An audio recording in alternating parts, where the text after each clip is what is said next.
দর্শক, ইস্পাহানি মির্জাপুর চা মুক্তবাক অনুষ্ঠানে আপনাদের সবাইকে স্বাগত জানাচ্ছি। আপনাদের সাথে আছি আমি মনজুর আল মতিন। গতকালকে ডাকসু নির্বাচন হয়ে গেল, আগামীকালকে জাকসু নির্বাচন জাহাঙ্গীরনগর বিশ্ববিদ্যালয়ে। সেসব নিয়ে আজকে আমাদের আলোচনা। ফলাফলটা কেমন হলো, প্রত্যাশিত ছিল কিনা নাকি একেবারেই অপ্রত্যাশিত, সেসব কিছু নিয়ে আলোচনা করতে চাই এবং এর প্রভাব আসলে জাতীয় নির্বাচনে, জাতীয় রাজনীতিতে কি হবে সে নিয়েও কথা বলবো। তিনজন সম্মানিত অতিথি রয়েছেন আমাদের সাথে। আছেন জনাব নাজিমউদ্দিন আলম, তিনি সাবেক সংসদ সদস্য ও ডাকসুর সাবেক এজিএস। আছেন জনাব ফয়েজ আহমেদ, তিনি প্রধান উপদেষ্টার সিনিয়র সহকারী প্রেস সচিব, এবং আছেন প্রাপ্তি তাপসী, অ্যাক্টিভিস্ট। আপনাদের তিনজনকে স্বাগত আমাদের এই অনুষ্ঠানে। শুরুতেই জনাব নাজিমউদ্দিন আলম, আপনার কাছে আসতে চাই, কেমন মনে হলো ফলাফল? ধন্যবাদ আপনাকে আমাকে চ্যানেল 24 আমন্ত্রণ জানাবার জন্য, এবং আমার সহ আলোচক সম্মানিত তাদের সবাইকে শুভেচ্ছা, এবং যারা আমাদের অনুষ্ঠান উপভোগ করছেন সবাইকে আমার আন্তরিক সালাম, আসসালামু আলাইকুম। ডাকসু নির্বাচন তো সকলের প্রত্যাশিত একটি সুষ্ঠু অবাধ নিরপেক্ষ নির্বাচন, এবং শুরু থেকে আমরা যারা দেখলাম স্বতঃস্ফূর্তভাবে উৎসবমুখর পরিবেশে ছাত্রছাত্রীরা সুন্দরভাবে ভোট দিয়েছে। কিন্তু ভোট গণনার আগ মুহূর্তে দেখলাম যে কিছু কিছু প্রার্থী তারা যে অভিযোগ করেছে এটা আমাদের প্রত্যাশিত না। যেমন আপনার আমাদের প্রার্থী যেমন আবিদ, সে বলল যে বিভিন্ন কেন্দ্রে শিবিরের প্রার্থী কেন্দ্রে অবাধে ভিতরে যেতে পেরেছে, কিন্তু তাকে বাধা দেওয়া হয়েছে। তারপরে আবার দেখলাম যে একটা ব্যালট পেপারে একটা মেয়ে বলল যে আগে থেকে ক্রস চিহ্ন দেওয়া।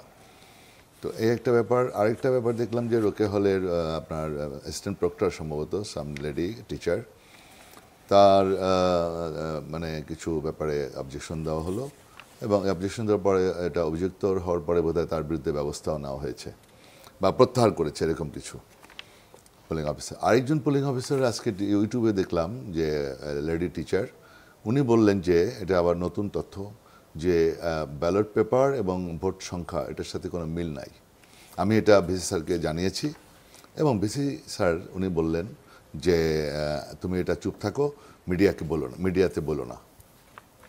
এই যে কতগুলো ব্যাপার, তারপরে এই ধরনের বৈষম্যমূলক আচরণ, এগুলো খুব লক্ষণীয়। তারপরে অস্বতন্ত্র প্রার্থী উমামা, সে প্রত্যাখ্যান করলো, আমাদের বেবি প্রার্থীও প্রত্যাখ্যান করলো, আরও যারা কাদের একজন আছে প্রার্থী, অনেকেই, ম্যাক্সিমাম সংগঠনের বামপন্থী সংগঠন সকলেই প্রত্যাহার করলো। তো এই ব্যাপারটা আমাদের প্রত্যাশিত না।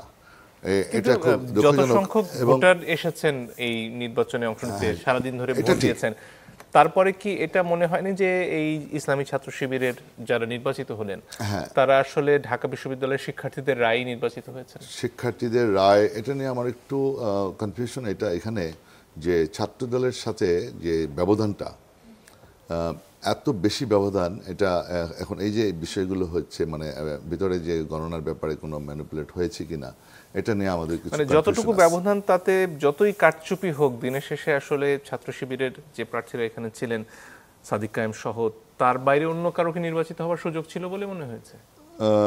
সেটা আমার মানে এদের ভিক্টরিটা ঠিক আছে, এই জন্য তো আমরা অভিনন্দন জানিয়েছি, কিন্তু কতগুলি ব্যাপার কনফিউশন সৃষ্টি করেছে যে সকল প্রার্থীরা কেন অভিযোগ করলো। সেটা কি বার্তা দেয় আসলে?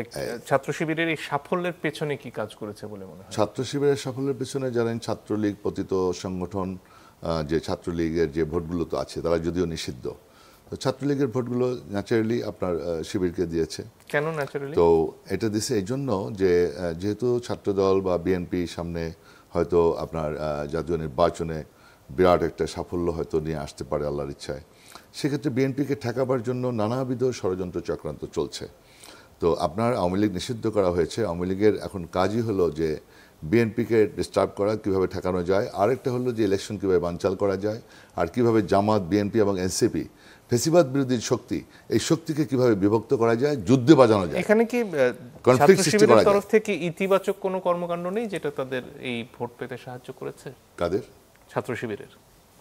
ছাত্র শিবির তারা কর্মকাণ্ড অনেক আগে থেকেই করেছে, কিন্তু জাতীয়তাবাদী ছাত্রদলের কর্মকাণ্ড করার সুযোগ ছিল না, কারণ ফেসিবাদ বিরোধী আন্দোলন করতে গিয়ে আমাদের ছেলেরা ক্যাম্পাসে যেতে পারতো না। আপনার বিভিন্নভাবে প্রতিবন্ধকতা সৃষ্টি করেছে। যেমন মনে করেন, ছাত্রদলের কমিটি করতে হবে, হলে হলে কমিটি করতে হবে, তাহলে ইলেকশন কীভাবে করবে? হলের কমিটি করার ব্যাপারে বাধা সৃষ্টি, বিধিনিষেধ, কমিটি মানি না, মানব না, একটা প্রোটেস্ট, একটা মব, বিভিন্ন রকমের মব হয়েছে। মানে এনটি ছাত্রদল, এনটি বিএনপি একটা মুভ ছিল। ফ্যাসিবাদ বিরোধী আন্দোলনের সকলে আমরা আন্দোলন করেছি, সংগ্রাম করেছি, এবং ছাত্র জনতার আন্দোলনের ফলে ফ্যাসিবাদ মুক্ত হয়েছে, স্বৈরাচার চলে গেছে। এখন আপনার যেহেতু ডাকসু ইলেকশনটা দিয়েছে, আমরা কিন্তু চিন্তা করেছিলাম যে জাতীয় নির্বাচনটা ছিল আমাদের কাছে সবচেয়ে বড় চ্যালেঞ্জ। ডাকসু নির্বাচন, দেখেন চাকসু নির্বাচনে গণ্ডগোল, ময়মনসিংহ বিশ্ববিদ্যালয়ে গণ্ডগোল, 2 জন খুন হলো, তারপরে হল ত্যাগ করতে বললো।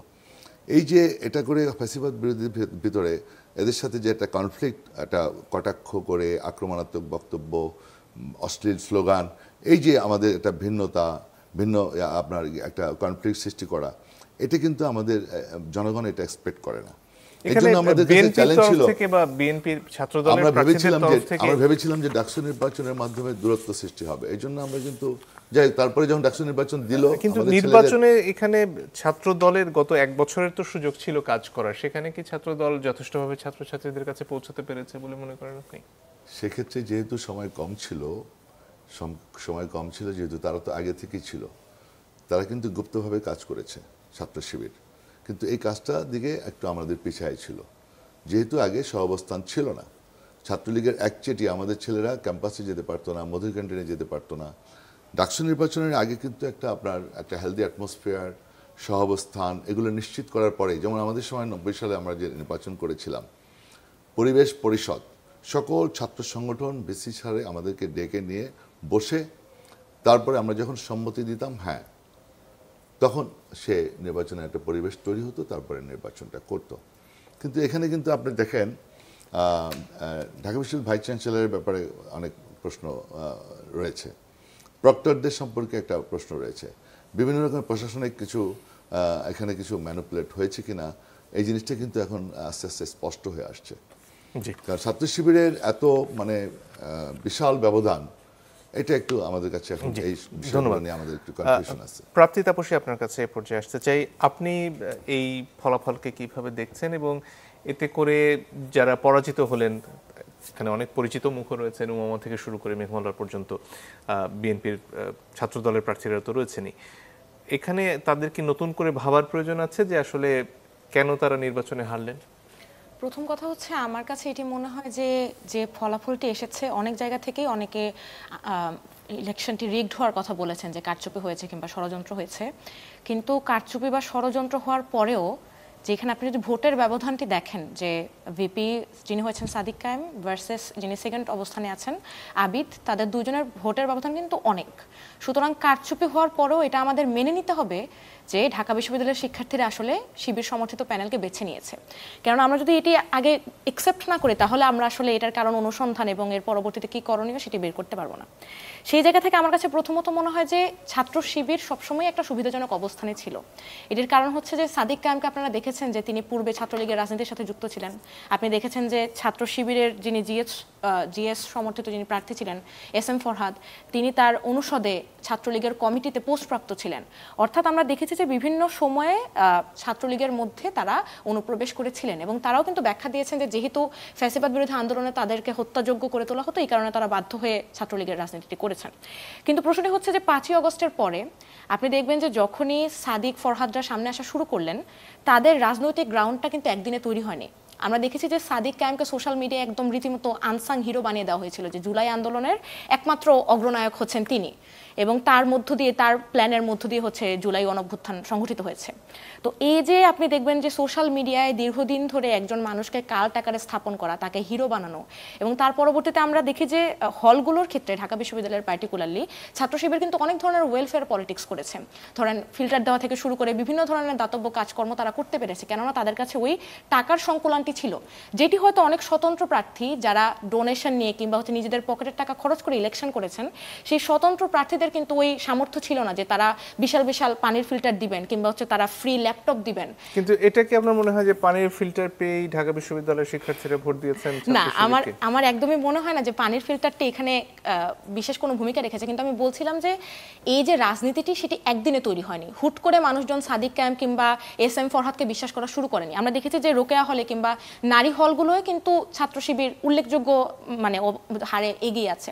এটার কারণটি হচ্ছে যে আপনি দেখবেন ছাত্র শিবির এই পুরো ডাকসু ইলেকশনের সবচেয়ে চমৎকার বিষয় হচ্ছে যে তারা শিবিরীয় কোনো আচরণই করেনি। আপনি দেখবেন যখন সাদিককে আমি কথা বলছেন তার পাশে বসে আছেন ফাতেমা তাসলিম জুমা কিন্তু আমাদের মতো পোশাক পরা, শাড়ি পরা, তার মাথায় কাপড় দেওয়া নেই, তিনি পর্দা করছেন না ঠিকঠাক মতো, যেটাকে ঠিকঠাক মতো বলে। তো সেই জায়গা থেকে যখন আমরা শিবিরের বিরুদ্ধে বিভিন্ন ধরনের কথা শুনতাম যে আসলে তারা নারীদেরকে সম্মান করে না, কিংবা হচ্ছে তারা চায় নারীরা ঘরের ভেতরে থাকুক, তারা চায় নারীরা পর্দা করুক, ইত্যাদি ইত্যাদি, ছাত্র শিবির কিন্তু তাদের আদর্শের বাইরে গিয়ে এসেই কিন্তু এই ডাকসু ইলেকশনটা জিততে চেষ্টা করেছে। অর্থাৎ এখানে আমরা যে ছাত্র শিবিরকে দেখতে পাচ্ছি এটি সম্পূর্ণ লিবারেল, ছাত্র শিবিরের একটি লিবারেল মানে আমি বলবো চেহারা, এবং সেই লিবারেল চেহারার বিপরীতে যে রাজনীতিটা আসার দরকার ছিল, অর্থাৎ আমাদের নারী প্রার্থী ছিলেন উমামা ফাতেমা, কিংবা প্রতিরোধ পর্ষদের যারা ছিলেন মেঘমুল্লার বসু থেকে শুরু করে অনেক স্বতন্ত্র প্রার্থী কিন্তু খুব চমৎকার জায়গা থেকে রাজনীতি শুরু করেছিলেন। আমার কাছে মনে হয় যে সবচেয়ে বেশি এখানে মানে ফলাফল আশানুরূপ না হওয়ার কারণটি হচ্ছে ঢাকা বিশ্ববিদ্যালয়ের শিক্ষার্থীদের পালসটি ধরতে না পারা। এখানে একটা আদর্শিক রাজনীতি সামনে নিয়ে আসার কথা হচ্ছে, স্বাধীনতা বিরোধীদের তকমা দেয়া হয়েছে এবং সেই ব্যাপারে বিএনপির সমর্থিত প্রার্থী যারা ছাত্র দলের প্রার্থী, তাদের রাজনীতিটা কি আসলে অনেক ক্ষেত্রে আওয়ামী লীগের রাজনীতির মতো শোনা গেছে এই ক্ষেত্রে? আসলে বিশেষ কথা হচ্ছে যে যখনই আমরা মুক্তিযুদ্ধ নিয়ে কথা বলতে যাব আমাদের এখন খুবই সাবধানতার সাথে শব্দ চয়ন করতে হবে, কেননা মুক্তিযুদ্ধকে এই দীর্ঘ 15 বছর যাবত আওয়ামী লীগ এমনভাবে ক্যাপিটালাইজ করেছে যে আপনি মানে আওয়ামী লীগের বয়ানের বাইরে বের হয়ে আপনার তখন রাজাকার কিংবা স্বাধীনতা বিরোধীদের সাথে লড়াইটা করতে হবে। আমরা দেখলাম যে ছাত্র শিবির কিন্তু ঢাকা বিশ্ববিদ্যালয়ে অনেকবার স্লিপ করেছে, অসংখ্যবার। তারা হচ্ছে টিএসসিতে সেই রাজাকারদের ছবি টাঙানো থেকে শুরু করে তাদের পুস্তকে মুক্তিযুদ্ধকে অবমাননা থেকে শুরু করে বিভিন্ন কাজকর্ম কিন্তু তারা করেছে। কিন্তু যখনই আমি সেটির প্রতিক্রিয়াশীল রাজনীতিটি করতে যাচ্ছি, একটা প্রতিক্রিয়াশীল রাজনীতির পরিবর্তে আপনি যদি আরেকটা প্রতিক্রিয়াশীল রাজনীতি করেন তখন আসলে শিক্ষার্থীরা সংঘাতটি বেছে নিতে চায় না, যেটি আমরা দেখলাম। কেননা আপনি যখন শুধুমাত্র ভাঙার কথা বলবেন, আপনি কি নির্মাণ করছেন, শিক্ষার্থীদের সামনে আপনি কি আনছেন, সেটা অনেক গুরুত্বপূর্ণ বিষয়। এবং আমি আরেকটি কথা বলবো যে আমার কাছে মনে হয় এই নির্বাচনে সোশ্যাল মিডিয়া এবং টিভি মিডিয়াগুলো খুবই গুরুত্বপূর্ণ ভূমিকা রেখেছে। আপনি দেখবেন যে সোশ্যাল মিডিয়ায় যেভাবে বট বাহিনী থেকে শুরু করে যেভাবে স্পন্সর্ড পোস্ট, বুস্ট পোস্ট করে, মানে আমরা দেখলাম যে একটি প্রজনন কেন্দ্র নামক একটি গ্রুপেও সাদিকের হচ্ছে ভিপি পোস্টের প্রচারণা হয়েছে, যেখানে আসলে যেটার সাথে ডাকসু নির্বাচনের কোনো সম্পর্কই নাই। তো এই ধরনের সকল গ্রুপে, সকল জায়গায়, কোচিং সেন্টার থেকে শুরু করে সকল ধরনের ক্লাস্টারে তারা কিন্তু তাদের প্রচারণাটুকু করেছে। এই সামাজিক যোগাযোগ মাধ্যমের প্রচারণা কি ভোটিং এর ক্ষেত্রে বড় ধরনের সামাজিক যোগাযোগ মাধ্যমের ভূমিকা ভোটিং এর ক্ষেত্রে তখন ভূমিকা রাখে, কেননা যখন আপনি বারবার রিলের মধ্যে আপনি বারবার হচ্ছে আপনার এখন তো আমরা যারা জেনজি আমরা সারাক্ষণই মোবাইলেই থাকি, তো আমরা যখন এই বারবারই ধরেন কিছু একটা ন্যারেটিভ দেখতে থাকি তখন কিন্তু আসলে মানে আনকনসিয়াসলিও হচ্ছে এটি নিজেদের মধ্যে প্রথিত হয়ে যায়। এর পাশাপাশি আপনি দেখবেন যে টিভি মিডিয়াগুলো কিন্তু ডাকসু নির্বাচনকে যেভাবে প্রচার করেছে সেখানে আমরা দেখতে পেয়েছি যে মানে ছাত্র শিবিরের আসলে যে প্রশ্নগুলো আমরা সচরাচর করি তাদের আদর্শিক রাজনীতি নিয়ে, কিংবা হচ্ছে ভাই যেরকম বলছিলেন যে ঢাকা বিশ্ববিদ্যালয়েও কিন্তু একটি পরিবেশ পরিষদ ছিল যেখান থেকে ছাত্র শিবিরকে আসলে অবাঞ্ছিতই ঘোষণা করা হয়েছিল। তো এই ধরনের প্রশ্নের কিন্তু মুখোমুখি তাদের খুব একটা হতে হয়নি। আমরা দেখেছি যে তাদের খুবই 5ই আগস্টের পরবর্তীতে এরকম হয়েছে যে তাদের এক ধরনের কাফফারা হয়ে গিয়েছে। তো এই কাফফারাটি আসলে কে দিল, এই ধরনের প্রশ্নের উত্তর না করে যখন আপনি কাউকে হিরো হিসাবে সকলের সামনে তুলে ধরবেন এবং তাকে সেলিব্রেট করবেন, সেটির উত্তর আসলে ব্যালটের মাধ্যমে শিক্ষার্থীরা দিয়েছে। ধন্যবাদ। ফয়জ আহমেদ, আপনার কাছে আসতে চাই। এই নির্বাচন ঘিরে সরকারের প্রচুর আয়োজন ছিল, মাননীয় প্রধান উপদেষ্টা পর্যন্ত টেলিফোনে নির্দেশ দিচ্ছিলেন, স্বরাষ্ট্র উপদেষ্টাকে নিরাপত্তা নিয়ে প্রচুর আয়োজন ছিল। এটাকে ঘিরে কি কোনো শঙ্কা ছিল বা বিশ্ববিদ্যালয়গুলোকে ঘিরে শঙ্কা ছিল? এবং এই নির্বাচনটি হয়ে যাওয়ার পরে আসলে রাজনৈতিক দলগুলোকে একসাথে করে জুলাই সনদ সইয়ের ব্যাপারটি এখনো বাকি রয়ে গেছে, নির্বাচনের আয়োজনের বিষয়গুলো রয়েছে, সবগুলো আসলে একসাথে মিলে কিভাবে এগোচ্ছে? জি, আপনাকে ধন্যবাদ। দেখুন, আমাদের শুধু ডাকসু ইলেকশন নয়, আমাদের বর্তমান সময়ে যে কোনো মোটামুটি বড় আয়োজন যাই হোক সেটা সব কিছু ঘিরেই এক ধরনের শঙ্কা তো থাকেই।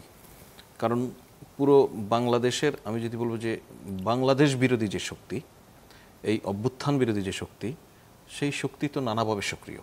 আমরা তো প্রায়শই নানান খবর বের হয়, কাগজে মিডিয়ায় আসে যে বিভিন্ন জায়গায় টাকা পয়সার লেনদেন হচ্ছে বড়, বিভিন্ন জায়গায় আমরা দেখি বড় বড় মিটিং হয়, ট্রেনিং হয়। সুতরাং এই সমস্ত বিষয় থেকে তো এক ধরনের সতর্কতা থাকতেই হয়।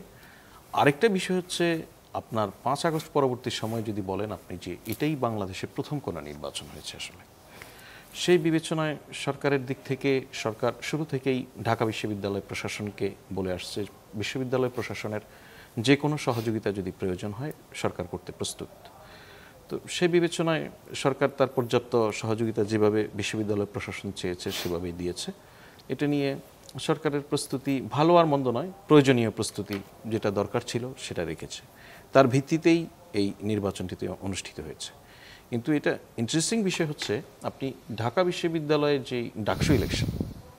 ডাকসু ইলেকশন নিয়ে আসলে ক্যাম্পাসের বাহিরে খুব বেশি আলোচনা হওয়ার কথা ছিল না, যদি প্রতি বছরই ইলেকশনটি হতো।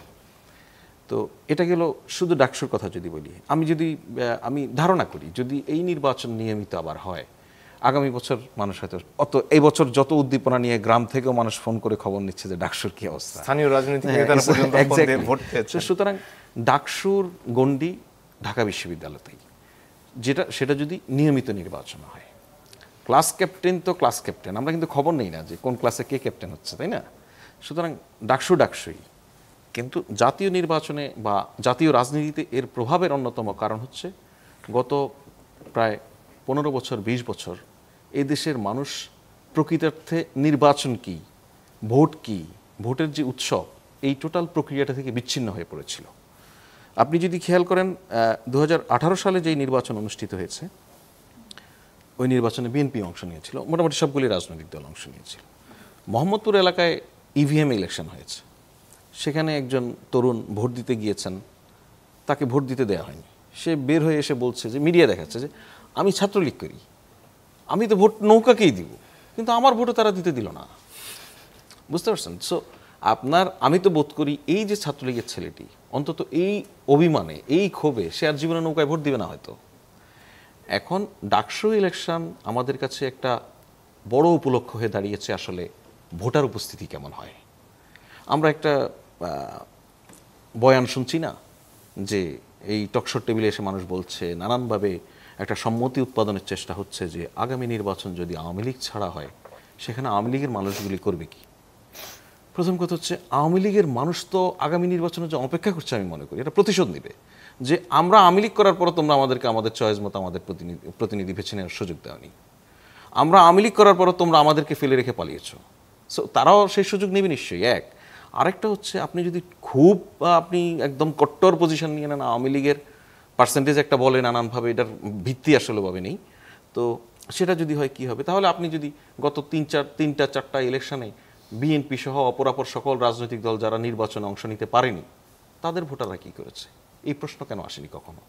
সুতরাং আমরা যেই ডাকসু নির্বাচন থেকে যেই আবহটা পেলাম, আমি বিশ্বাস করি ডাকসুর নির্বাচনে ফলাফলের ভিত্তিতে আমাদের জাতীয় রাজনীতিতে কোনো প্রভাব থাকলেও নির্বাচনে এর আহামরি কোনো প্রভাব আমি মনে করি না থাকবে। অতীতের ডাকসুর যদি রেজাল্ট আপনি বিশ্লেষণ করেন, ঢাকার বাইরের ইউনিভার্সিটিগুলি ধরে যদি বিশ্লেষণ করেন, সেক্ষেত্রে খুব বেশি প্রভাব থাকবে বলে মনে হয় না। কিন্তু একটা বিষয় মানুষের মধ্যে খুব পরিলক্ষিত হয়েছে, বাংলাদেশের ভোটাররা, বাংলাদেশের জনগণ ভোট দিতে উন্মুখ হয়ে আছে। তারা আগামী নির্বাচনটিকে সেটার একটা সুযোগ হিসেবে নেবে। সেই জন্য আমাদের রাজনৈতিক দলগুলির একটা দারুণ শিক্ষা বা উপলব্ধিরও জায়গা এখানে তৈরি হয়েছে।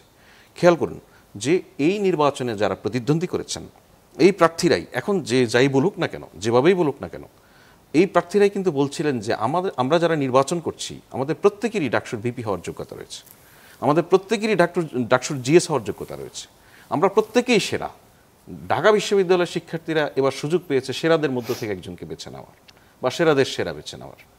সুতরাং এই যে রাজনৈতিক একটা হারমোনি তৈরি হয়েছে, আমরা যদি আমাদের জাতীয় রাজনীতিতে এই হারমোনিটা ধরে রাখতে পারি, নির্বাচনে কে জিতবে কে হারবে এটা আগে নির্ধারিত করা যায় না, কিন্তু নির্বাচনটা কেমন হবে এটা কিন্তু রাজনৈতিক দলগুলি নির্ধারণ করতে পারে।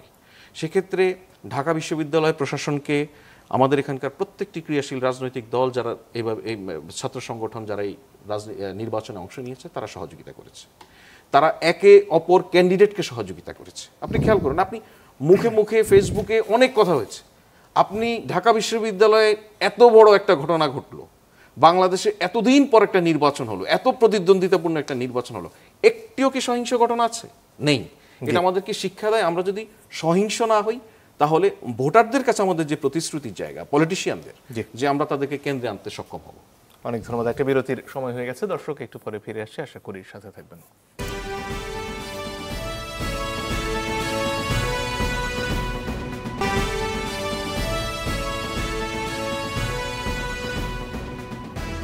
দর্শক, আপনারা দেখছেন ইস্পাহানি মির্জাপুর চা মুক্তবাক। প্রাপ্তি, আপনার কাছে ফিরে আসবো। জাহাঙ্গীরনগর বিশ্ববিদ্যালয়ে আগামীকালকে নির্বাচন, সব মিলিয়ে পরিস্থিতি কেমন? নানান ধরনের অভিযোগ বিভিন্ন দিক থেকে আসছিল। সব মিলিয়ে কালকের দিন নিয়ে আশঙ্কাগুলো কি, আসার জায়গাটা কোথায়? প্রথম কথা হচ্ছে যে ঢাকা বিশ্ববিদ্যালয়ে কিন্তু আমরা 2019 সালে একটি ডাকসু নির্বাচন দেখেছি।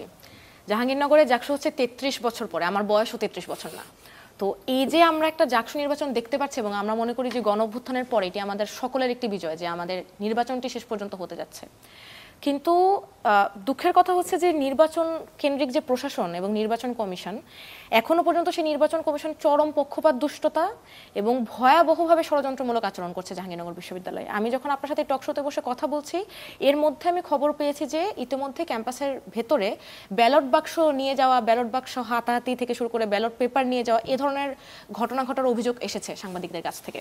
এর পাশাপাশি আপনি দেখবেন যে জাহাঙ্গীরনগরে একটি পর্ষদের সম্প্রীতৈক্য প্যানেলের একজন ভিপি পদপ্রার্থী, তিনি চূড়ান্ত প্রার্থী তালিকায় তার নাম ছিল, তিনি খসড়া ভোটার তালিকায় মনোনয়নপত্র যাচাই বাছাই সকল প্রক্রিয়া শেষ করে নির্বাচনের 4 দিন আগে তার প্রার্থিতা একটি অন্যায্য কারণে বহিষ্কার বাতিল করে দেওয়া হয়েছে, এবং তার পরবর্তীতে হাইকোর্টে এসেও কিন্তু আপিলের পরবর্তীতে তিনি সেই প্রার্থিতা ফেরত পাননি।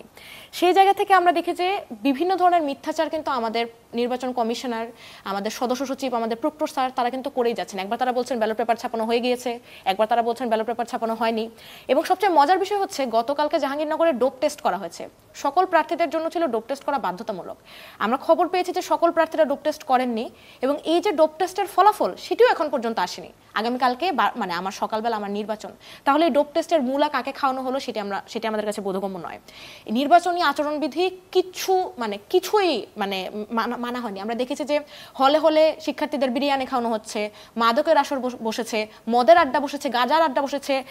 আমরা দেখি যে এমন সাধারণ সময়ে প্রক্টর কোন চিপাইকে কোন বান্ধবীকে নিয়ে গেল সেটি নিয়েও তারা সিসি ক্যামেরা নিয়ে তারা সর্বদা তটস্থ থাকে, গণঅভ্যুত্থান পরবর্তী প্রক্টোরিয়াল টিম। কিন্তু নির্বাচনকে কেন্দ্র করে এইভাবে মাদকের আসর কারা বসাচ্ছে সেটি নিয়ে পুরো নির্বাচন কমিশন, প্রক্টোরিয়াল টিম নিশ্চুপ। তার পরবর্তীতে আমরা এটি দেখলাম যে যখন কিনা নির্বাচন কমিশনের কাছে এই ধরনের নির্বাচনের আচরণবিধি, আমাদের কিন্তু একটা টাকারও সীমাবদ্ধতা ছিল যে এই টাকার মধ্যে আমাদের সকল প্রচারণা শেষ করতে হবে, সেটিও কেউ মানছেন না। হাজার হাজারে লিফলেট বিলি করছেন, পোস্টার বিলি করছেন, এক একজন এক এক রকম করে প্রচারণা করছেন, এবং সেটিরও কোনো হিসাব কিন্তু নির্বাচন কমিশন রাখছে না। এর পরবর্তীতে দেখবেন যে নির্বাচন কমিশনকে যখন এই প্রশ্নগুলো করার জন্য শিক্ষার্থীরা গিয়ে তাদেরকে জবাবদিহিতার আওতায় আনার চেষ্টা করলেন গতকালকে রাতে, তখন খুব মজার একটি ঘটনা ঘটেছে, সেটি একটা দেজাভু হয়েছে। আমরা 2019 সালে যখন ফারজানা ইসলামের বিরুদ্ধে দুর্নীতি বিরুদ্ধে আন্দোলন করি, তখন আমরা ফারজানা ইসলামকে অবরুদ্ধ করে দুর্নীতির বিরুদ্ধে জবাবদিহিতা চাচ্ছিলাম। তখন ছাত্রলীগ এসে আমাদের উপর আক্রমণ করে, এবং ফারজানা ইসলাম বলেন একটি গণঅভ্যুত্থান হয়েছে, ছাত্রলীগ তাকে উদ্ধার করেছে। আমরা দেখলাম গতকালকে যখন শিক্ষার্থীরা গিয়ে প্রশাসনের সাথে ভিসি এবং নির্বাচন কমিশনের সাথে কথা বলছে, জবাবদিহিতা চাইছে, তখন প্রশাসনপন্থী কিছু শিক্ষার্থী, এবং তারা কিন্তু প্রার্থী, প্রশাসনপন্থী নির্বাচনী প্রার্থীরা, তারা গিয়ে সেই প্রশাসনকে একদম চোখ বন্ধ করে তাদেরকে ক্লিন চিট দেওয়ার চেষ্টা করলেন। এবং আপনি এখন দেখবেন নির্বাচন কমিশনের কোনো সমালোচনা আপনি করতে পারবেন না। আপনি যদি নির্বাচন কমিশনের সমালোচনা করেন, আপনি যদি ভিসির এই পক্ষপাত দুষ্ট আচরণের সমালোচনা করেন, এই প্রশাসনপন্থী প্রার্থীরা বলছে যে নির্বাচন বানচালের একটি ষড়যন্ত্র করা হচ্ছে। অর্থাৎ প্রশাসন শুরু থেকে তারা কিন্তু ঠিক করে রেখেছে যে ভিপিজিএস তারা কাকে বানাবে, এবং এই যে ভিপিজিএস বানানোর নীল নকশা, সেই নীল নকশায় জাকসু নির্বাচন 3 বার পিছিয়েছে, যেন আমাদের মতো অনেক মানুষের পড়াশোনা শেষ হয়ে যায়, ছাত্রত্ব শেষ হয়ে যায়, আমরা যেন নির্বাচন করতে না পারি। এই নীল নকশাটি পর্যন্ত আমাদের প্রশাসন করেছে, নির্বাচন কমিশন করেছে। এবং তার পরবর্তীতে আমরা দেখছি যে কিছু প্রার্থীকে চোখ বন্ধ করে তাদের সকল অন্যায়, তাদের সকল অবিচার, তাদের নির্বাচনী আচরণবিধি লঙ্ঘন সকল কিছু মেনে নেওয়া হচ্ছে। আবার কিছু প্রার্থীর সাথে চূড়ান্ত পক্ষপাত দুষ্ট এবং ষড়যন্ত্রমূলক আচরণ করা হচ্ছে। আমরা অত্যন্ত সন্দিহান যে এই ধরনের একটি পক্ষপাত দুষ্ট এবং পুরোপুরি অপরিপক্ক এবং ব্যর্থ একটি ইলেকশন কমিশন কিভাবে আগামীকাল তারা একটি সুষ্ঠু এবং ন্যায্য নির্বাচন করবে, এটি নিয়ে আমরা পুরো জাহাঙ্গীরনগর ক্যাম্পাসের শিক্ষার্থীরা এখনো পর্যন্ত শঙ্কিত। এবং মজার ব্যাপার হচ্ছে যে আমাদের প্রশাসন কিন্তু বিএনপি পন্থী, আমাদের প্রশাসন যে ভিসি স্যার তিনি বিএনপি জাতীয়তাবাদী রাজনীতি করেন, কিন্তু তার আচার আচরণে তিনি এখন এমনভাবে একটি ছায়া কেন্দ্রিক রাজনীতির কৌশল অবলম্বন করেছেন যে আপনি এখন কনফিউজড হয়ে যাবেন যে আসলে কে কার রাজনীতি করছে। এবং এই যে ক্যাম্পাসে দেখবেন আপনি জাহাঙ্গীরনগর বিশ্ববিদ্যালয়ের মতো একটা বিশ্ববিদ্যালয়, আমাদের এখানে 51% নারী, আমাদের 6টি নারী হলে কোনো প্রার্থী বিনা প্রতিদ্বন্দ্বিতায় সবাই নির্বাচিত হয়ে গেছে, নারীরা ইলেকশন করতে দাঁড়ানি নাই। 5টি হলে এরকম হয়েছে যে কেন দাঁড়ালেন না? হ্যাঁ, এটাতেই আসছি যে 5টি হলে এরকম হয়েছে যে বিভিন্ন পোস্টে কোনো নারী দাঁড়ানোর মতনই নেই। কারণ হচ্ছে গণঅভ্যুত্থান পরবর্তীতে আমরা দেখেছি যে বিভিন্নভাবে নারীদেরকে বট অ্যাটাক করা হয়েছে, নারীদেরকে স্লাট শেমিং করা হয়েছে, নারীদেরকে ক্যারেক্টার অ্যাসাসিনেশন করা হয়েছে, এবং এগুলো কিন্তু জাহাঙ্গীরনগরের স্টুডেন্টরা করেছে, আমাদের যে ফেসবুক গ্রুপ আছে সেগুলোর মধ্যে করেছে। একটা কারো কোনো শাস্তি হয় নাই, একটা কারো চিহ্নিত যারা এই কাজগুলো করেছে, চিহ্নিত এবং চিহ্নিত তাদের ব্যাপারে অভিযোগ দেওয়া হয়েছে, অভিযোগ দায়ের করা হয়েছে। আমাদের একজন দাঁড়াচ্ছেন নাট্য সম্পাদকে, তার নাম ইগিমি চাকমা, তিনি এই মানে বট আইডি এবং এই চিহ্নিত শিক্ষার্থীদের দ্বারা আক্রমণের শিকার হয়ে সেপ্টেম্বর মাসে তিনি তার ফেসবুক অ্যাকাউন্ট ডিলিট করতে বাধ্য হয়েছেন। সকলের ব্যাপারে অভিযোগ দেওয়া হয়েছে, একটা অভিযোগও বিশ্ববিদ্যালয় প্রশাসন আমলে নেয় নাই। নারীদের নিরাপত্তা নিশ্চিত করার জন্য কোনো কাজ এই জাহাঙ্গীরনগর বিশ্ববিদ্যালয় প্রশাসন করে নাই, এবং এখন এসে তারা কান্না করে যে কেন নারী প্রার্থীরা কোথাও নেই। আদিবাসীরা যারা দাঁড়িয়েছে, আমাদের কিন্তু অনেক আদিবাসী শিক্ষার্থী আমাদের সাথে পড়াশোনা করেন, কিন্তু এই আদিবাসী শিক্ষার্থীদের বিরুদ্ধে যখন সংঘবদ্ধভাবে আক্রমণ করা হয়েছে, তাদেরকে বিশ্রী ভাষায় গালিগালাজ করা হয়েছে, আমরা চিহ্নিত করে করে দিয়েছি যে এরা এটি করছে, তার বিভাগ, তার ব্যাচ, তার নাম সকল কিছু চিহ্নিত করে দিয়েছে, কিন্তু প্রশাসনের অনেক কাছের শিক্ষার্থীরা এরা, তাদের বিরুদ্ধে কোনো ব্যবস্থা নেওয়া যায় না। জাহাঙ্গীরনগর বিশ্ববিদ্যালয় প্রশাসন ভিসি থেকে শুরু করে ভিসি, প্রভিসি হচ্ছেন একজন আওয়ামী লীগ, তিনি আওয়ামী লীগের আমলে 2019 সালে আমাদেরকে মারধর করেছিলেন, তিনি একজন নিপীড়ক প্রভিসি সোহেল আহমেদ। আরেকজন প্রভিসি তিনি হচ্ছেন একজন জামাতি প্রভিসি এবং একজন ট্রেজারার এবং একজন প্রক্টর। তারা প্রত্যেকে তারা ঠিক করে রেখেছেন, কারণ তারা তো জানেন যে গণঅভ্যুত্থান পরবর্তীতে কারা তাদেরকে এই চেয়ারে বসিয়েছে। এখন তারা সেই ঋণটি শোধ করতে চাচ্ছেন, যে তারাও এই ঠিক ভিপি অথবা জিএস অথবা এজিএস পোস্টে তাদের হাতে তুলে দিতে চান। ধন্যবাদ। আপনার বিরুদ্ধ পক্ষ যারা, তাদেরকেও আজকে নেই, সেই কারণে কথাটা শোনা মুশকিল। বিশুদ্ধ জামাত থাকলে হয়তো ভালো হতো। জনাব নাজিমউদ্দিন, আপনার কাছে ফিরে আসতে চাই। এই যে নির্বাচনগুলো হচ্ছে বিভিন্ন বিশ্ববিদ্যালয়ে, অনেকে বলেন যে এটা হয়তো জাতীয় নির্বাচনের আয়না হতে পারে, সেটা কতটুকু সত্য মনে করেন আপনি, এবং জাতীয় নির্বাচনে আসলে এই নির্বাচনগুলোর প্রভাব থাকবে কিনা? কারণ এর আগে দেখেছি যে স্থানীয় সরকার নির্বাচনে যদি যখন বিএনপি প্রার্থীরা নির্বাচিত হলেন 14 সালের আগে, তারপরে আওয়ামী লীগ প্রচণ্ড এক ধরনের আশঙ্কার মধ্যে পড়ে গেলেন জাতীয় নির্বাচন নিয়ে।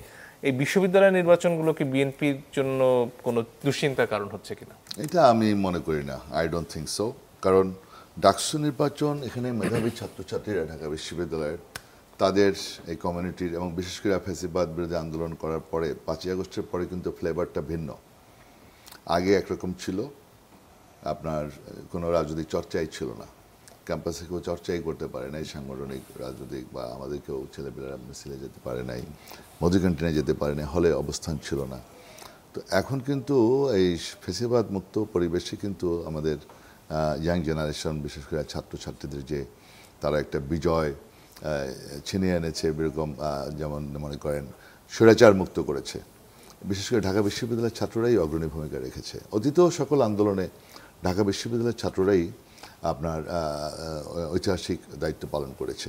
একেবারে 52 ভাষা আন্দোলন বলেন, 62 শিক্ষা আন্দোলন, 66 ছয় দফা আন্দোলন, 69-এর গণঅভ্যুত্থান, 71-এর স্বাধীনতার যুদ্ধ, এবং আপনার 90-এর স্বৈরাচার বিরোধী আন্দোলন, এবং সর্বোপরি 24-এর জুলাই আগস্টের যে আন্দোলন।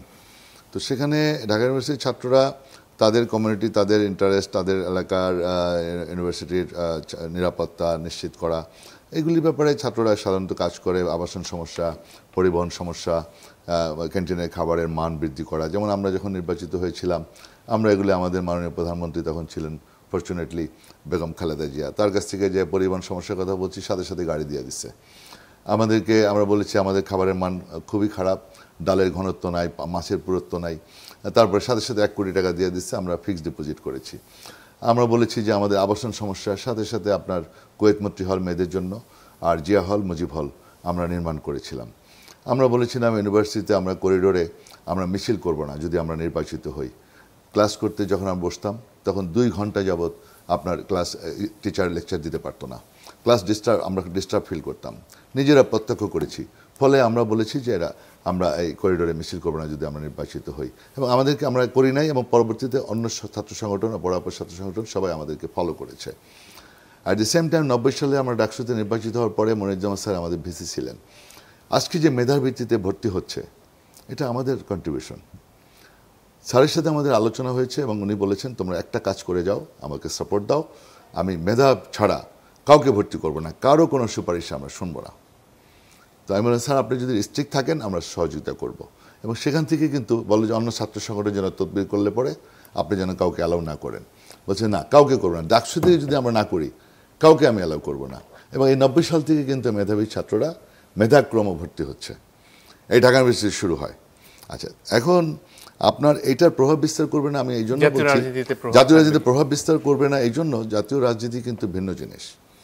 আপনার ডাকসুর ভিপি দুইজন সবচেয়ে পপুলার, মাহমুদুর রহমান মান্না ভাই সবচেয়ে পপুলার, তার পার্টি কিন্তু ক্ষমতায় আসে নাই এবং ভবিষ্যতে আসবে কিনা সন্দেহ। বিপি নূর ভিপি হয়েছে, বিপি নূর কিন্তু তার পার্টি ক্ষমতায় আসে নাই বা আসবে না। আসম আব্দুর রব সবচেয়ে ঐতিহাসিক ব্যক্তি, যিনি স্বাধীনতার পতাকা উত্তোলন করেছিলেন সর্বপ্রথম ঢাকা বিশ্ববিদ্যালয় অপরাজয় বাংলার পাদদেশে, সেখানে কিন্তু আপনার ডাকসুর ভিপি 4 খলিফার 1 খলিফা। রব্বের পার্টি কিন্তু ক্ষমতা আসে নাই, সে ডাকসুর ভিপি ছিলেন। কিন্তু জামাত ইসলাম তো ইতিমধ্যে বাংলাদেশের দ্বিতীয় বৃহত্তম রাজনৈতিক দল এই মুহূর্তের বিচারে। এটা উন্নাসিকতা প্রকাশ করার কোনো সুযোগ নাই। ডাকসুর পুরা প্যানেল পেয়েছে, এই জন্য যে জাতীয় নির্বাচনে একেবারে জামাত ইসলাম ক্ষমতায় চলে যাবে, এটা এক্সপেক্ট করাটা আমি এটা মনে করি না।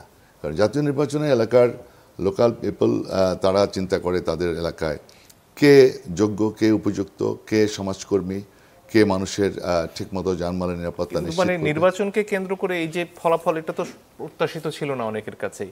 এটা কি বিএনপিকে নতুন করে ভাবাচ্ছে না অন্তত, যে আসলে তাদের যে রাজনৈতিক চিন্তাধারা বা রাজনৈতিক যে পরিকল্পনাতে কোনো পরিবর্তন প্রয়োজন? আমি মনে করি যে আমাদের জাতীয় নির্বাচনের ব্যাপারে আমাদের পরিকল্পনা, আমাদের 31 পয়েন্টস যেটা আছে আমাদের ভবিষ্যতে রাষ্ট্র পরিচালনা করার ব্যাপারে, আমাদের যে কর্মসূচি রয়েছে 31 দফা, সেখানে পরিষ্কার আছে, আমরা সেভাবেই কিন্তু অগ্রসর হব। আর ছাত্র রাজনীতির ব্যাপারে যে জিনিসটা যেটা হয়েছে, কিছু কিছু জিনিস আমরা বললাম, আমি একটু আগেই স্পষ্ট হয়েছে। তো এটার ব্যাপারে আরও এত ব্যবধান কেন হলো, এগুলি নিয়ে তো আমরা অবশ্যই অ্যানালাইসিস করতেছি, এটা কিভাবে সংশোধন করা যায়, জাতীয়তাবাদী ছাত্রদলকে আরও কিভাবে সামনে আগানো যায় এবং এটা মোকাবেলা করা যায়। আমরা তো অলরেডি যেহেতু একটা নির্বাচন এখানে হয়েছে, একটা আলোচনা হচ্ছে যে সারা দেশ জুড়ে যে চাঁদাবাজির অভিযোগ বিভিন্ন সময় উঠেছে, যেটার ব্যাপারে বিএনপির তরফ থেকেও বিভিন্ন সময় ব্যবস্থাও নেওয়া হয়েছে এই অভিযোগগুলোর কারণে, সেটার কি একটা প্রভাব পড়লো এই নির্বাচনে? চাঁদাবাজি যারা করে যেগুলি চিহ্নিত হয়, সেগুলো কিন্তু আমরা সাংগঠনিকভাবে অ্যাকশন নেই, প্রশাসন তো আমাদের হাতে নাই। তো আমরা কিন্তু যারা যারা এগুলি করে, এগুলির সাথে সম্পৃক্ত জড়িত, এদের কিন্তু আমরা ওন করি না, তাদেরকে অলরেডি ডিসকোয়ালিফাইড করা হয় এবং এক্সপেল করা হয়। কিন্তু এটা প্রশাসনের দায়িত্ব হলো এদেরকে গ্রেপ্তার করা, এদেরকে আইনের আওতায় আনা। তো আমরা যখন নির্বাচন হয়ে যাবে, যখন আমরা ক্ষমতায় আসব, তখন আপনার এই সমস্ত ব্যাপারগুলো আমি মনে করি তখন আমাদের আইন প্রয়োগকারী সংস্থা সব কিছু আমাদের নিয়ন্ত্রণে থাকবে, তখন এগুলো আমার মনে হয় কমে আসবে। কারণ আইন শৃঙ্খলাটা কিন্তু বর্তমানে আপনি যেটা দেখতেছেন, পরিবেশ কিন্তু খুব নাজুক আইন শৃঙ্খলার ব্যাপারটা। তো এই জন্যই আমরা বলছিলাম যে এই যে ডাকসু নির্বাচন, চাকসু নির্বাচন, ডাকসু নির্বাচন, জাকসু, এই জিনিসগুলি কিন্তু খুব ঝুঁকিপূর্ণ।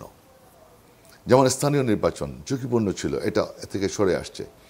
এই নির্বাচনটা কিন্তু ঝুঁকিপূর্ণ। এখানে আমরা ফ্যাসিবাদ বিরোধী আমরা যারা ছিলাম, আমাদের ভিতরে যে একটা বন্ডিং ছিল, এখন দেখেন আপনি এটাকে কেন্দ্র করে আস্তে আস্তে ডিস্টেন্স বাড়তেছে। এখানে ফ্যাসিবাদ আস্তে আস্তে ঢুকে পড়তে পারে, এখানে তারা আপনার পেট্রোল ঢালতে পারে, অকটেন ঢালতে পারে। আপনার কোনো একটা ঘটনা ঘটলে পরেই সেখানে অকটেন পেট্রোল ঢালার জন্য কিন্তু তারা রেডি। তারা অজস্র এদেশের টাকা পয়সা লুটপাট করে প্রচুর অর্থ সম্পদের মালিক হয়েছে। এখানে বিভিন্ন রকমের বিভিন্ন মব জাস্টিস, মব ভায়োলেন্স এগুলি করার জন্য তারা কিন্তু বসে আছে। অলওয়েজ তারা একটা যে কোনো নির্বাচন বানচাল করার জন্য, জাতীয় নির্বাচন বানচাল করার জন্য, এই গভর্নমেন্টকে ফেলিউর করার জন্য নানাবিধ কৌশল অবলম্বন করতেছে। সেক্ষেত্রে আমাদের প্রত্যেকটার যার যার প্ল্যাটফর্ম থেকে সকলকে সতর্ক থাকা উচিত। এই জন্য আমি বলছি যে এই নির্বাচনগুলো কিন্তু এই যে আসছে, এই দেখেন এটা নিয়ে হানাহানি। কালকে আমাদের যখন খবর পেলাম যে চারিদিকে জামাত ইসলামের লোকজন সারা দেশ থেকে এনে ঘেরাও করছে ইউনিভার্সিটি ক্যাম্পাস। আমাদের কাছে ছেলেরা যখন বললো যে এরকম জামাতের লোকজন সব আসছে, দেখেন আমরা কিন্তু ওইখানে যেতে পারতাম, আমাদের নেতা কর্মীরা সবাই খুব উদ্গ্রীব ছিল, কিন্তু পার্টির নীতি নির্ধারক তারা বলছে যে না, পল্টন অফিসের ওখান থেকে তোমরা ওদিকে যাবা না, বাংলা মোটরে অবস্থান করছে তোমরা ওদিকে যাবা না, কারণ গেলেই সহিংসতা হতো, ব্লাডশেড হতো, ইলেকশন ভণ্ডুল হয়ে যেত, জাতীয় নির্বাচনের প্রভাব পড়তো, জাতীয় নির্বাচনটা ভণ্ডুল হয়ে যেত। অনেক দিক বৃহত্তর স্বার্থে আমরা সহিংসতার দিকে যাই নাই। এটার জন্য আমি বলতে পারি, আমি আমার পার্টির ভারপ্রাপ্ত চেয়ারম্যান জনাব তারেক রহমানকে আমি সালাম জানাই, স্যালুট দেই যে সে আমার পার্টিকে সে কন্ট্রোল করেছে। জি, ধন্যবাদ। এমনি সবাই ক্ষুব্ধ ছিল, কিছু কিছু ম্যানিপুলেশনের খবর পেয়েছে, ওই ইস্যুকে কেন্দ্র করে অনেক ধরনের অপ্রীতিকর ঘটনা ঘটতে পারত। জি, ধন্যবাদ। এটা আমরা সংযত আপনার কাছে আসতে চাই, এই বিশ্ববিদ্যালয়গুলোর নির্বাচনের ডামাডোলে জুলাই সনদ নিয়ে আলোচনা এই মুহূর্তে খুব একটা হচ্ছে না, কিন্তু জুলাই সনদ একটা অন্যতম পূর্ব শর্ত আসলে নির্বাচনে পৌঁছানোর, এবং তার আগেই আবার জামাত ইসলামের যে দাবিটা ছিল নিম্নকক্ষেও পিআরের, সেটি যদিও ঐকমত্য কমিশনে আলোচনা হয়নি, তারা বিভিন্ন পর্যায়ে এটা জোরে সোরে তুলছিলেন। সেটা এই ডাকসু নির্বাচনের পরে আবারও জোরে সোরে তারা তুলবেন কিনা, সেটা হলে আসলে জুলাই সনদ বা ঐকমত্যের ভিত্তিতে নির্বাচনে যাওয়ার অবস্থাটা কি দাঁড়াবে? না দেখুন, আপনার যদি আপনি বাসার জন্য মাছ কেনা প্রয়োজন হয়, আপনি মাছ বাজারের তোড়জোড়টাই আপনার চোখে পড়বে, তখন কিন্তু চালের বাজারে কি অবস্থা আপনি খুব একটা খবর নেবেন না। তো ডাকসু ইলেকশন নিয়ে আমাদের পুরো জাতির আসলে মানে অ্যাটেনশনটা এত বেশি ছিল, বিশেষ করে আমাদের গণমাধ্যমগুলি যে পরিমাণ অ্যাটেনশন দিয়েছে খুব দারুণভাবে, দ্যাটস ওয়াই জুলাই সনদ নিয়ে কোনো কাজবাজ হচ্ছে কিনা এটা খুব একটা অ্যাটেনশন পায়নি এই সময়। কিন্তু যারা জুলাই সনদ নিয়ে কাজ করেন তাদের কেউ আবার ডাকসু নির্বাচনে কোনো দায়িত্ব পালন করেনি, তারা তাদের এই দায়িত্বটাই পালন করেছেন এই সময়। পলিটিক্যাল পার্টিগুলির সঙ্গে আলাপ আলোচনা হচ্ছে জুলাই সনদকে ঘিরে। জুলাই সনদ তো যে সমস্ত পয়েন্টের ভিত্তিতে ঐক্যমত্যের ব্যাপার, সেগুলি তো অলমোস্ট একরকম আমরা ঐক্যমত্যে পৌঁছাতে পেরেছি। এখন দু একটি বিষয়ে আটকে আছে, সেটা হচ্ছে যে বাস্তবায়নের পদ্ধতি বা দু একটি দাবির বিষয়ে আরও স্পষ্ট অবস্থানের জায়গা, সেগুলি নিয়ে খুব তৎপরতার সঙ্গেই কাজ হচ্ছে। আশা করা যাচ্ছে যে 15ই সেপ্টেম্বরের মধ্যে হয়তো এই কাজটা শেষ করা যাবে।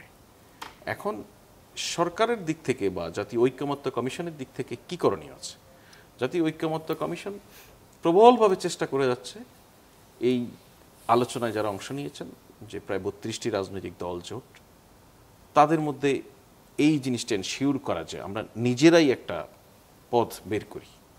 এবং পলিটিক্যাল পার্টিগুলিও কিন্তু মেইন যে সমস্ত পলিটিক্যাল পার্টি, তারাও কিন্তু নিজেরা আনঅফিসিয়ালি আলাপ আলোচনা করছেন, তারা বসছেন। দেখুন, আগামী ফেব্রুয়ারিতে যেই ইলেকশনের কথাটি বলা হচ্ছে, সেই ইলেকশনের পথে জুলাই সনদ কোনো অন্তরায় নয়।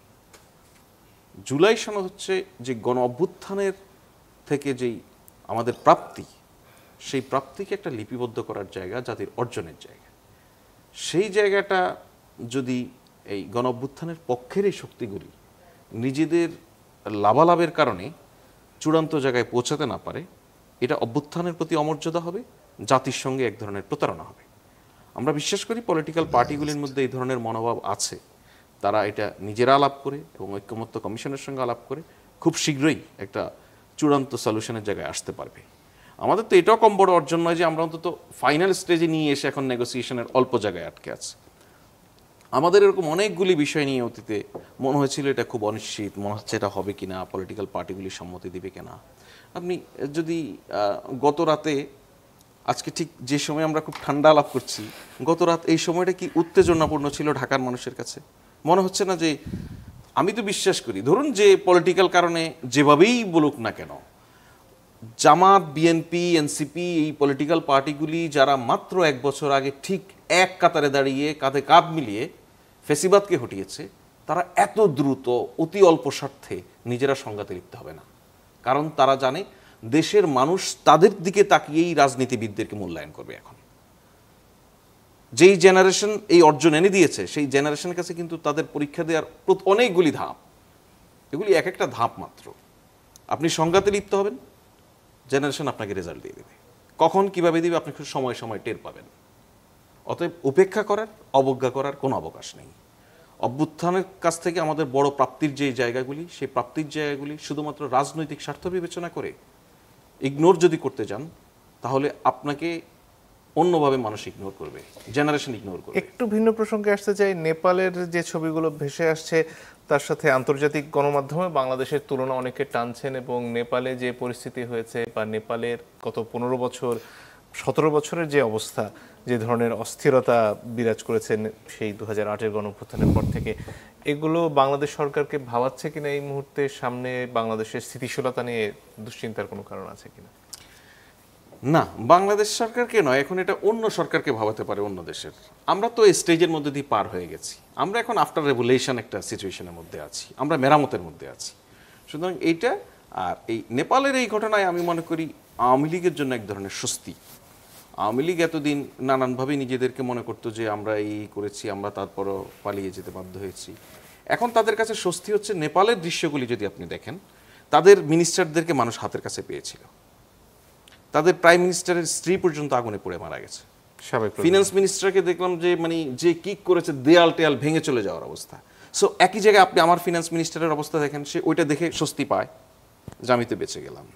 শেখ হাসিনা একভাবে স্বস্তি পায়, আমি আমি আমি আমি নিরাপদে। সুতরাং এটা নেপালের ঘটনা আমাদের এখানে নয়, সারা দুনিয়ার পলিটিক্যাল পার্টিগুলির মধ্যে, সারা দুনিয়ার সকল অথরিটির মধ্যেই এই ধরনের ঘটনা যেখানেই ঘটবে, আমাদেরকে তখন আরেকবার মনে করতে হয় যে আমরা ক্ষমতায় গেলে মানুষকে উপেক্ষা করার যে মনোভাব আমাদের মধ্যে জেগে বসে, সেটা খুব বেশি লং লাস্টিং হয় না। সেটার একটা লেটেস্ট এক্সাম্পল হচ্ছে নেপাল। আসলে ধন্যবাদ। প্রাপ্তি যদি আর কিছু যোগ করার থাকে। শেষ পর্যন্ত যোগ করার এটাই আছে যে ডাকসু নির্বাচনে আমরা দেখেছি যে, এবং জাকসুতেও ডাকসু নির্বাচনে যে পরিমাণ লাইমলাইট পেয়েছে সোশ্যাল মিডিয়া এবং গণমাধ্যমের কারণে, আপনি দেখবেন যে চট্টগ্রামের শিক্ষার্থীরা কিন্তু এখন অনশন করছেন। চট্টগ্রামে কিন্তু শিক্ষার্থীদের 9 জন অনশন করছেন, বর্তমানেও তারা অনশনরত। এবং আমরা দেখেছি যে এই যে শিক্ষার্থীদের উপর আক্রমণ হয়েছে, সেটারও কিন্তু কোনো বিচার হয়নি। ঠিক একইভাবে রাকসু এখন চলমান, ঠিক একইভাবে অন্যান্য বেরোবের শিক্ষার্থীরা অনশন করেছিলেন তাদের শিক্ষার্থী সংসদের জন্য। তো এই যে একটি বিশ্ববিদ্যালয় কেন্দ্রিক যে রাজনীতি বাংলাদেশে, ঢাকা বিশ্ববিদ্যালয়ের শিক্ষার্থীরাই তো একা গণঅভ্যুত্থান করে নাই, কিন্তু গণঅভ্যুত্থানের পরবর্তীতে লাভের গুটটুকু কিন্তু ঢাকা বিশ্ববিদ্যালয়ের শিক্ষার্থীরাই ভাগযোগ করে তারা ঠিকঠাক মতো খেয়ে নিয়েছেন। তো এই জায়গায় যে জাতীয় ইস্যুগুলো রয়েছে, আপনারা দেখবেন যে এর মধ্যেও দেশের আইন শৃঙ্খলা পরিস্থিতির কি অবস্থা হয়েছে। আমরা দেখেছি যে কবর থেকে লাশ তুলে সেটিকে পিটিয়ে তারপর আগুন লাগিয়ে দেওয়া হয়েছে। সামনে নির্বাচন, অনেক ধরনের শক্তি আমাদের রাষ্ট্রে এক্সিস্ট করছে যারা চায় যেন সংঘাতের দিকে আমাদের রাষ্ট্রটি যায়। সুতরাং এখন সরকারের শুধুমাত্র নিন্দা জ্ঞাপন কিংবা বিবৃতিমূলক ভাষা থেকে বের হয়ে সত্যিকার অর্থেই শক্ত একটি অবস্থান তৈরি করা উচিত। এবং সেটি শিক্ষার্থী সংসদে যারা নির্বাচিত হয়ে আসবেন, আমি ভরসা রাখতে চাই যে তারাও এই যে আমাদের একটি গণতান্ত্রিক প্রক্রিয়ায় আমাদের মনোভাব প্রকাশ করা, গণতান্ত্রিক প্রক্রিয়ায় সমালোচনা করা, সকলকে নিজেদের রাজনীতি তৈরির জন্য যে পারস্পরিক সহাবস্থান, সেটিও তারা বিরাজ রাখতে সাহায্য করবেন। জি, ধন্যবাদ। জনাব আলম, যদি আর কিছু যোগ করার থাকে। আর যদি কিছু যোগ করার থাকে। এখন আমাদের সবচেয়ে বড় জিনিস হলো যে আমাদের চ্যালেঞ্জ হলো তো 3টা: জাতীয় নির্বাচন, বিচার, সংস্কার। তো এটা আমাদের জুলাই আগস্টের মূল স্পিরিট। এই স্পিরিটটা হলো আমাদের, যেমন মনে করেন বিচার চলমান প্রক্রিয়া, আর সংস্কার এটাও চলমান প্রক্রিয়া। সংস্কার এটাও যেমন জরুরি, এবং বিচারটাও আমাদের কাছে খুবই জরুরি। বিচার ফ্যাসিস্ট যারা 17টি বছর আমাদের বিভিন্নভাবে অত্যাচার নির্যাতন করেছে, অর্থ লুণ্ঠন করেছে এবং মানুষকে খুন করেছে, ছাত্র জনতাকে পাখির মতো গুলি করে হত্যা করেছে। জুলাই আগস্টে প্রায় 1,500-এর মতো লোক খুন করেছে, গুলি করে হত্যা করেছে, হেলিকপ্টার দিয়ে পর্যন্ত গুলি করেছে, গুম খুন অনেক কিছুই। তো এগুলোর বিচার হওয়ার খুবই জরুরি, এটা আমাদের সকলের প্রত্যাশা। তো আমরা মনে করি যে জাতীয় নির্বাচন এটা যেমন আমাদের কাছে জরুরি অর্থনৈতিক মুক্তির জন্য, এবং দেশি বিদেশি বিনিয়োগকারীরা যাতে বিনিয়োগ করতে পারে, অর্থনৈতিক চাকা যাতে আরও গতিশীল হয়। কারণ শুধু রিজার্ভ বাড়লেই হবে না, রেমিটেন্স এবং গার্মেন্টস বিভিন্নভাবে যে আমাদের শিল্প থেকে যে আমাদের আয়, রেমিটেন্স বাড়ছে, আমাদের রিজার্ভ বাড়ছে, রিজার্ভ বাড়লেই হবে না, এটা ইনভেস্টমেন্ট করতে হবে। সেই জন্য দেশি বিনিয়োগকারীরা বিনিয়োগ করতে কনফিডেন্স পাচ্ছে না, because they are waiting for established government আর স্টেবল গভর্নমেন্ট লাগবে। তাহলে দেশি বিনিয়োগকারীরা বিনিয়োগ যখন করবে তখন বিদেশি বিনিয়োগকারীরাও উৎসাহিত হবে। এখন বিনিয়োগই হচ্ছে না। তো এই জন্য অর্থনৈতিক চাকা ঘোরা দরকার, এমপ্লয়মেন্ট সৃষ্টি হওয়া দরকার।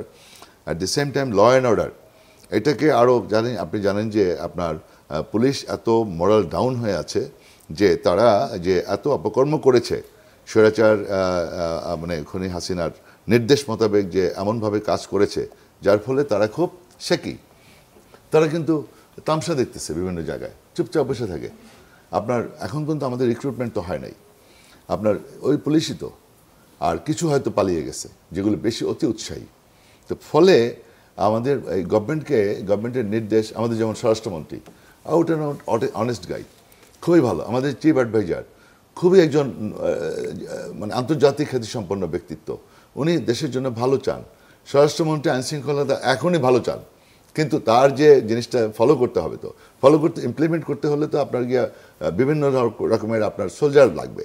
সোলজারগুলি যদি আপনি বিতর্কিত হয় এবং নন কোঅপারেশন করে, তাহলে তো আপনি ল অ্যান্ড অর্ডার ঠিক থাকবে না। আমরা চাঁদাবাজদেরকে ধরতেছি, বহিষ্কার করতেছি, তাদের বিরুদ্ধে অ্যাকশন নিচ্ছে না। তাদেরকে 2-4টার অ্যাকশন নিলে পরে আমরা যদি তাদেরকে মুক্ত করি, মব জাস্টিস করে, তখন কিন্তু আমি বিতর্কিত হব। জি, ধন্যবাদ। এইগুলো কিন্তু জনাব ইম্পর্টেন্ট। ফয়েজ, এই জন্য আমাদের নির্বাচনটা, জাতীয় নির্বাচনটা যে আমাদের টাইম ফ্রেম দিয়েছে মাননীয় চিফ অ্যাডভাইজার, অ্যাকর্ডিংলি নির্বাচনটা যাতে সুষ্ঠু হয়, নিরপেক্ষ হয়, সেটাই জনগণের প্রত্যাশা। জি, আমরা এই তারিখে যে নির্বাচনটা সম্পন্ন হয়ে যায়। মবের ব্যাপারটা ঘুরে ফিরে আসছে, এই লাশ তুলে পুড়িয়ে দেওয়ার ঘটনায় সেটা আবারও সামনে এসেছে, সেখানে পুলিশ সদস্যরা আহত হয়েছেন। নিন্দার বাইরে সরকার ঠিকমতো কাজ করতে পারছে না, যে অভিযোগ একটু আগে প্রাপ্তি করলেন, সেটার ব্যাপারে আপনারা কি বলেন? আমি ফয়েজ ভাইয়ের সাথে এই প্রশ্নটার সাথে আরেকটা জিনিস একটু যুক্ত করতে চাই, যেহেতু ভাই সরকারের সাথে যুক্ত আছেন। জাকসু নির্বাচন নিয়ে একটি কথা বলি, যে জাহাঙ্গীরনগর বিশ্ববিদ্যালয় প্রশাসন কিন্তু বিশাল একটি বাজেট চেয়েছে, যে বাজেটটি ডাকসু এবং রাকসু ইলেকশনের সমন্বিত বাজেটের প্রায় সমান। তারা 5টি ম্যাকবুক চেয়েছে, তারা একদিনের খাবারের জন্য 10 লাখ টাকা চেয়েছে। তো আমি ভাইয়ের মাধ্যমে সরকারের কাছে আর্জি জানাবো যে এখানে আপনারা দুর্নীতির যথাযথ বিচারটুকু করেন, যে আসলে এই 10 লাখ টাকা কিংবা 5টি ম্যাকবুক হ্যাঁ ভোট কেনার জন্য কেন লাগবে। প্রথম কথা হচ্ছে, শুধু যদি এই এক্সাম্পলটাই দিই, রাজবাড়ির যে ঘটনা, কবর থেকে লাশ তুলে ফেলার মতো একটা জঘন্য ঘটনা, স্টেটমেন্ট তো সরকারের একটা ভয়েস তো থাকা লাগবে, পজিশন থাকা লাগবে সেটা। আর আপনি যদি খেয়াল করেন, এই ঘটনার একদম মূল হোতা থেকে শুরু করে প্রায় 2 ডজন ব্যক্তি ইতিমধ্যে অ্যারেস্ট হয়েছে। এটা তো সরকারের অ্যাকশন। এখন প্রশ্নটা আসতে পারে, আগে কেন ঠেকানো গেল না? দেখুন, আগে এই ঘটনায়, পার্টিকুলারলি এই ঘটনাটিতে সব পলিটিক্যাল পার্টি, স্থানীয় নেতৃবৃন্দ, ওই যেই পীর বা মাজার, তারপন্থী মানুষজন, সবাইকে নিয়ে কিন্তু বসেছে।